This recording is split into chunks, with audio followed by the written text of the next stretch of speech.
তোমাদের সকলকে আমার ইউটিউব চ্যানেলে স্বাগত। আজকে তোমাদের সামনে আমি আলোচনা করছি ক্লাস 9-এর দ্বিতীয় পর্যায়ক্রমিক মূল্যায়নের বাংলা প্রশ্নবিচিত্রায় যে তোমার হলো 7 নম্বর সেটটা রয়েছে সেই সেটটা নিয়ে। দেখো, প্রথম প্রশ্ন কি বলেছে তোমাদের? এখানে বলেছে বাংলা ভাষায় যেসব বিদেশি শব্দ প্রবেশ করেছে তার মধ্যে আরবি ছাড়া প্রধান কি বলতো? এটা কিন্তু ফার্সি। আবহমান কবিতায় কবি কার পাশে দাঁড়াতে বলেছেন? এবার এখানে কোথায় বলেছেন কার পাশে? লাউ মাচাটির পাশে দাঁড়াতে বলেছেন। মিসেস বুলের বয়স কত? মিসেস বুলের বয়স প্রায় 50 বছর। শান্ত অনুগত বাংলার সন্ধ্যার রং কি? তোমার এটা কিন্তু নীল হবে। তোমার বাড়ি কোথায়? উদ্দৃষ্ট ব্যক্তিটির বাড়ি কোথায় ছিল বলো তো? এটা কিন্তু তোমার শ্রীরামপুরে। প্রফেসর শঙ্কুর পোষা বিড়ালের নাম কী ছিল? নিউটন। মিশ্র শব্দের উদাহরণ হলো, এখানে মিশ্র শব্দ কোনটা বলো তো? তোমার কাকাতুয়া, প্লেন, রেলগাড়ি না হরতাল? এটা কিন্তু তোমার রেলগাড়ি। আবহমান কবিতায় কি হারায় না? আবহমান কবিতায় প্রবাসী মানুষের বাগান থেকে কুন্দ ফুলের হাসি হারায় না। রবীন্দ্রনাথ স্বাচ্ছন্দ্যে লিখেছেন। রবীন্দ্রনাথের কি লেখার কথা বলেছেন সৈয়দ মুজতবা আলী? রবীন্দ্রনাথ তার রচনায় বাংলা ভাষার মধ্যে স্বচ্ছন্দে আরবি আর ফার্সি ভাষা লিখেছেন, আব্রু দিয়ে, ইজ্জত দিয়ে, ইমান দিয়ে ও বুকের রক্ত দিয়ে। এই কথাই তোমার সৈয়দ মুজতবা আলী বলেছেন।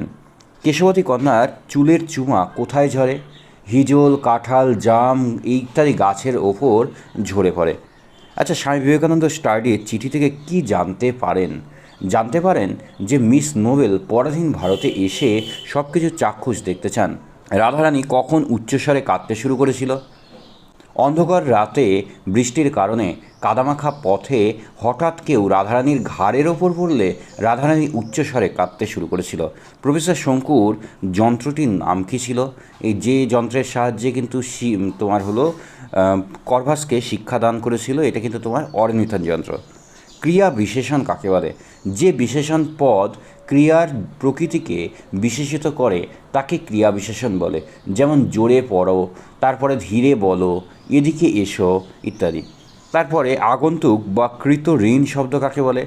ভারতের বাইরে থেকে বা ভারতের অন্য প্রদেশ থেকে যেসব শব্দ বাংলা ভাষায় স্বরূপে কিছুটা পরিবর্তিত হয়ে এসেছে তাদেরকে তোমার আগন্তুক বা কৃতঋণ শব্দ বলে। যেমন আতর, অজুহাত, তারপরে কাচি, অক্সিজেন ইত্যাদি। যে প্রশ্নটা আছে দেখো কি বলেছে? সে ভাষার শব্দ বাংলাতে ঢুকবেই, অন্য ভাষার শব্দ বাংলাতে ঢোকে কেন? চলো, এটা আমরা পিডিএফ বানিয়েছি, চলো পিডিএফ থেকে দেখি। সে ভাষার শব্দ বাংলাতে ঢুকবেই, অন্য ভাষার শব্দ বাংলাতে ঢোকে কেন? আধুনিক পৃথিবীর সব ভাষার মতোই বাংলা ভাষাও আত্মনির্ভরশীল ভাষা নয় কিন্তু। ফলে জন্মসূত্র ছাড়াও ব্যবসা বাণিজ্য, সামাজিক সংস্কৃতির মেলামেশা, বিজাতীয় শাসন ইত্যাদি নানা সূত্রে বিদেশি শব্দ বাংলা ভাষায় প্রবেশ করেছে, তা আজও করে চলছে। বাংলা ভাষা উৎপত্তিগত কারণে সংস্কৃত ভাষার সংলগ্ন। সংস্কৃত ভাষার প্রবল চর্চার ফলে এককালে সংস্কৃত শব্দ বাংলায় এসেছে। এইভাবে আরবি, ফার্সি, ইংরেজি শব্দ ছাড়াও পর্তুগিজ, ফরাসি, স্প্যানিশ শব্দও বাংলায় এসেছে।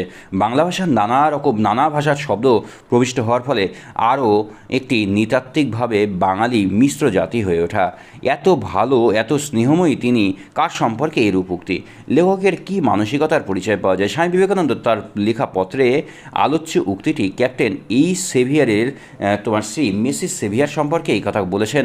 স্বামীজি এই ইংরেজ শিষ্যা তোমার বেদান্ত প্রচারের কাজে নিজের জীবনকে উৎসর্গ করেছিলেন। স্বামী বিবেকানন্দ মিস নোবেলকে, এটা নোবেল করবে, নোবেলের লেখা পত্রে জানিয়েছেন মিসেস সেভিয়ারের হৃদয় ছিল স্নেহে ভালোবাসায় পরিপূর্ণ। ইংরেজ মহিলা হয়েও তিনি অন্যান্য ইংরেজের মতো ভারতীয়দের ঘৃণা করেননি, বরং ভালোবেসেছেন। তিনি ভারতীয়দের ওপর মুরব্বিয়ানা করতে আসেননি। মিস নোবেলকে ভারতবর্ষে এলে তিনি মিসেস সেভিয়ারকে সহকর্মী হিসাবে পেতে পারেন, তাতে উভয়েরই সুবিধা হবে। এই ভেবে বিবেকানন্দ জানিয়েছেন যে মিসেস সেভিয়ার গভীর শ্রদ্ধাবোধ প্রকাশিত হয়েছে স্বামীজির লেখাপত্রে। আমি এই ঘাসে বসে থাকি। কখন কে এই ঘাসে বসে থাকেন? এই ঘাস বলতে কোন বিশেষ অভিব্যক্তি প্রকাশিত হয়েছে? কবি জীবনানন্দ দাশ সন্ধ্যার আকাশে 7টি তারা ফুটে উঠলে ঘাসের ওপর থাকেন। বক্তার সূচনা লগ্ন থেকে আকাশের 7টি তারা ফুটে উঠলে কবি গিয়ে বসেন ঘাসের ওপর। এই ঘাস বলতে কবি বঙ্গ প্রকৃতির উন্মুক্ত প্রাঙ্গণকে বুঝিয়েছেন। আবহমান কাল ধরে বাংলাদেশের ঘাসে ঘাসে ছড়িয়ে থাকা সবুজ শ্যামলিকা দেখে কবি মুগ্ধ হয়েছেন। বঙ্গ প্রকৃতির অপরূপ সাম্য সৌন্দর্য, এটা সাম্য হবে, সাম্য সৌন্দর্য বিচিত্র গন্ধের মাঝে বাংলাদেশের প্রাণস্পন্দন তিনি অনুভব করেছেন। বঙ্গজননীর কোলে ছড়িয়ে থাকা বিস্তৃত শ্যামল সবুজ ঘাসের ওপর বসে বাংলার সান্ধ্য সৌন্দর্যে আবিষ্ট কবি প্রকৃতির তুচ্ছ উপাদান খুঁজে পেয়েছেন, বাংলাদেশের প্রাণের হদিশ। আর এই ঘাস চিরপরিচিত বঙ্গ প্রকৃতির নিবিড় সান্নিধ্যের প্রকাশক। একটি ফুল দুলছে, বঙ্কোক্তিটি এখনও শব্দটির তাৎপর্য কী? আলোচ্য বঙ্কোক্তিটি দ্বারা প্রকৃতি মানুষের চিরায়ত সম্পর্ককে প্রকাশ করেছেন। ছোট্ট লাউ ফুল সামান্য তুচ্ছ হলেও তা প্রবাসী মানুষের কাছে ছেড়ে আসা মাতৃভূমির স্মৃতি প্রকাশক। কবি বলেছেন, প্রবাসীকে ফিরে পাওয়ার অপেক্ষা করেছেন পল্লী বাংলার আবহমান কাল ধরে, কারণ মানুষের আসা যাওয়া চিরকালীন। কর্মব্যস্ত মানুষ যশ খ্যাতি প্রতিপত্তি লাভের আশায় বাংলা থেকে চলে গিয়েও সেই অন্তরঙ্গটার টানে ফিরে আসতে চায়। তার এই ঘুমে জাগরণে বাংলার চিরপরিচিত সহজ সামান্য দৃশ্যগুলি ঘুরে বেড়ায়, তাকে হাতছানি দেয়। ব্যাকুল প্রবাসীও স্বপ্নে এঁকে রাখে মাতৃভূমির সঙ্গে মিলনের তীব্র বাসনাকে। প্রকৃতির এই আহ্বানের মাধ্যমে পৌঁছে গিয়েছেন সন্ধ্যার স্নিগ্ধ বাতাসে। বাতাস দুলছে প্রবাসীকে ফিরে পাওয়ার আশায়। পল্লী বাংলায় প্রকৃতি এখনও অপেক্ষারত, এটি বোঝাতেই পঙ্কোক্তিটি এখনও ব্যবহার করা হয়েছে। ধর্ম বদলালেও জাতির চরিত্র বদলায় না। এখানে নবনব সৃষ্টি রচনা অবলম্বনে উক্তিটির সত্যটা বিচার করো। নবনব সৃষ্টি রচনায় প্রাবন্ধিক বাংলা সাহিত্যের ভাষা প্রসঙ্গে বাঙালি চরিত্রের বিশেষ বৈশিষ্ট্যের কথা উল্লেখ করেছেন। বাঙালি উদার স্বভাব, পরকে আপন করা তার সহজাত বৈশিষ্ট্য। আবার বাঙালির চরিত্রে বিদ্রোহ বিদ্যমান। রাজনীতি, ধর্ম, সাহিত্য বাঙালি সত্য, শিব ও সুন্দরের সন্ধান পেয়েছেন, তখনই তা গ্রহণ করেছেন। এক্ষেত্রে বাঙালি কোনোদিন আপোষ করেনি। গতানুগতিক পন্থা, প্রাচীন ঐতিহ্যর দোহাই দিয়ে কেউ আবদ্ধতা সৃষ্টি করতে চাইলেও বাঙালি বিদ্রোহী হয়ে উঠেছে। আবার সেই বিদ্রোহ উচ্ছৃঙ্খলতায় পরিণত হলে তার বিরুদ্ধেও বিদ্রোহ করেছে। বিদ্রোহ স্বভাব বাঙালির প্রাণের ধর্ম। বাঙালি তার চরিত্রে বিদ্রোহ সত্তার মনোভাব চিরজাগ্রত, তারই ইঙ্গিত দিয়েছেন প্রাবন্ধিক। এই বিদ্রোহ কেবল বাঙালির হিন্দুর ভেতরে সীমাবদ্ধ নয়, বাঙালি মুসলমান এ কর্মে তৎপর। ধর্ম বদলালেও জাতির চরিত্র বদলায় না।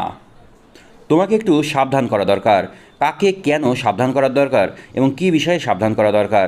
এখানে কিন্তু স্বামী বিবেকানন্দ তার শিষ্য নোবেলকে, এটা কিন্তু নোবেল হবে, নোবেলকে সাবধান করা দরকার বলে মত প্রকাশ করেছেন। আর বাকিটা আমি আলোচনা করছি না, খুব সহজ আছে, তোমরা স্ক্রিনশটটা নিয়ে নাও। আকাশের সাথে তারা কবিতায় উপমা প্রয়োগের সার্থকতা আলোচনা করো। দেখো, রবীন্দ্রনাথ ঠাকুর জীবনানন্দ দাশের চিত্রকল্প এবং উপমা প্রয়োগে স্বাতন্ত্র্য লক্ষ্য করে জীবনানন্দ দাশকে বলেছেন চিত্ররূপময় কবি। রূপসী বাংলা কাব্যের অন্তর্গত আকাশের সাতটি তারা কবিতায় জীবনানন্দ দাশ বঙ্গ প্রকৃতির এক অপর সৌন্দর্যের বর্ণনা দিতে গিয়ে বেশ কিছু উপমা প্রয়োগ করেছেন। শান্তকালীন পরিবেশে অস্তগামী সূর্যের রক্তিম আলোয় আভায় মেঘের বর্ণকে কবি তুলনা করেছেন কামরাঙা লাল বর্ণের সঙ্গে। প্রকৃতপক্ষে দিগন্ত রেখায় সীমানার মেঘ যেন গঙ্গাসাগরের সঙ্গে মিলনের কামনায় ব্যাকুল। সেই আকুলতাই কবি কামরাঙা লাল মেঘ উপমায় ব্যঞ্জিত করেছেন। আবার অন্যদিকে সন্ধ্যার অন্ধকারে ধীরে ধীরে ডুবে যাওয়া মেঘের উপমান হিসাবেও কবি ব্যবহার করেছেন মৃত মনিয়া পাখিকে। তিনি বলেছেন, কামরাঙা লাল মেঘ মৃত মনিয়ার মতো গঙ্গাসাগরের ঢেউয়ে ডুবে গেছে। জীবনানন্দ দাশ বাংলাদেশের মায়া মেরুর নীল সন্ধ্যাকে তুলনা করেছেন মোহময়ী কেশবতী কন্যার সঙ্গে। আসিয়াছে শান্ত অনুগত নীল সন্ধ্যা, কেশবতী কন্যা যেন এসেছে আকাশে। তার মনে হয়েছে মায়াময় সন্ধ্যা কেশবতী কন্যার বেশে ঘন চুলের অন্ধকারে চারপাশকে আবিষ্ট করেছে। তার অজস্র কেশরাশি হিজল কাঠালে অবিরত চুম্বন ছড়িয়ে দিয়েছে। কবির চোখে মুখে ভেসে বেড়াচ্ছে কেশরাশির মতো অন্ধকার।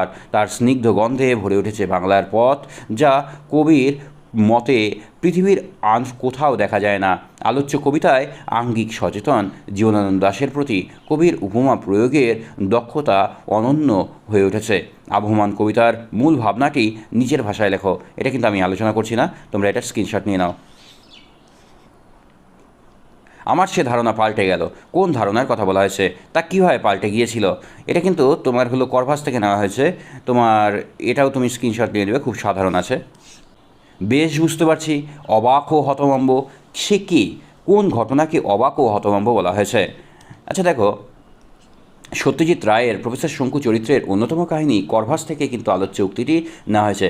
বিখ্যাত চিলিয়ান জাদুঘর আর্গাস সম্পর্কে কথা কিন্তু বলা হয়েছে। আসলে কোন ঘটনায় সে অবাক? সান্তিয়াগোয়ে অনুষ্ঠিত পক্ষী বিজ্ঞানীদের কনফারেন্সে শঙ্কুর অরুণিতন যন্ত্রের ডিমনস্ট্রেশন করভাসকে জনপ্রিয় করে তোলে এবং সেখানকার তোমার কেরিয়েলে দল সান্তিয়াগো নামক সংবাদপত্রে সান্ধ্য সংস্করণে করভাসের খবর ছবিসহ প্রকাশিত হলে জাদুঘর আর্গাস সেই খবরটি পড়ে সেই দিন রাত্রেই তোমার এক্সেলসিওরে শঙ্কুর সঙ্গে দেখা করতে আসে। প্রফেসর শঙ্কুর সঙ্গে কথোপকথনের সময় করভাসের খাঁচাটি আর্গাসের দৃষ্টিগোচর হয়।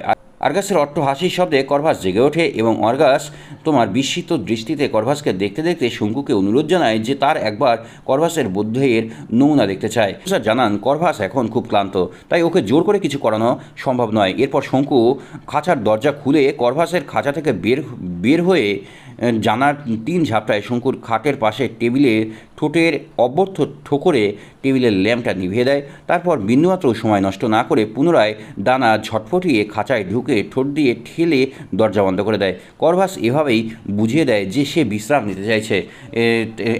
একটি সাধারণ কাকের এমন অদ্ভুত আচরণে আর্গাস হতভম্ব হয়ে যায়, তা শঙ্কু আর্গাসের মুখের দিকে তাকিয়েই বুঝতে পেরেছিল।